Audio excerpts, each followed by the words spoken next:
মানুষ বাহ্যিক রূপ দেখে, কিন্তু সদাপ্রভু হৃদয় দেখেন। শমুয়েল 16:7।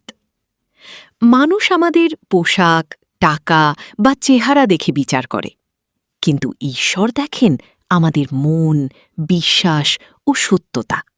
তাই হৃদয়কে পবিত্র রাখা সবচেয়ে গুরুত্বপূর্ণ। তুমি যখন প্রার্থনা করো, গোপনে করো, আর তোমার পিতা তা দেখবেন। মথি 6:6। নীরব প্রার্থনাও ঈশ্বর শুনেন, মানুষের সামনে নয়। সত্য হৃদয়ে করা প্রার্থনা জীবনে অলৌকিক পরিবর্তন আনতে পারে। ভয় করো না, কারণ আমি তোমার সঙ্গে আছি। যিশাইয় 41:10। জীবনে সমস্যা আসবে, কিন্তু ঈশ্বর কখনো তার সন্তানদের একা ছেড়ে দেন না। বিশ্বাস রাখলে অন্ধকার পথেও আলো দেখা যায়। তোমরা ক্ষমা করো, তাহলেই তোমাদেরও ক্ষমা করা হবে। লুক 6:37। রাগ ও প্রতিশোধ মানুষের মনকে ভারী করে তোলে। ক্ষমা করলে হৃদয়ে শান্তি আসে, এবং ঈশ্বরও আমাদের ক্ষমা করেন। সব কিছুরই নির্দিষ্ট সময় আছে। উপদেশক 3:1।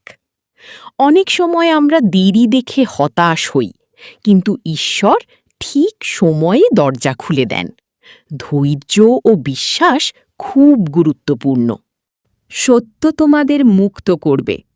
যোহন 8:32। মিথ্যা সাময়িক আনন্দ দিতে পারে, কিন্তু সত্য হৃদয়কে মুক্তি দেয়। যিশুর বাক্য সত্যের পথ দেখায়। বন্ধুরা, মানুষের জীবনে এমন কিছু রহস্য আছে যা পৃথিবী বুঝতে পারে না, কিন্তু প্রভু যিশু তার বাক্যের মাধ্যমে আমাদের সামনে প্রকাশ করেছেন।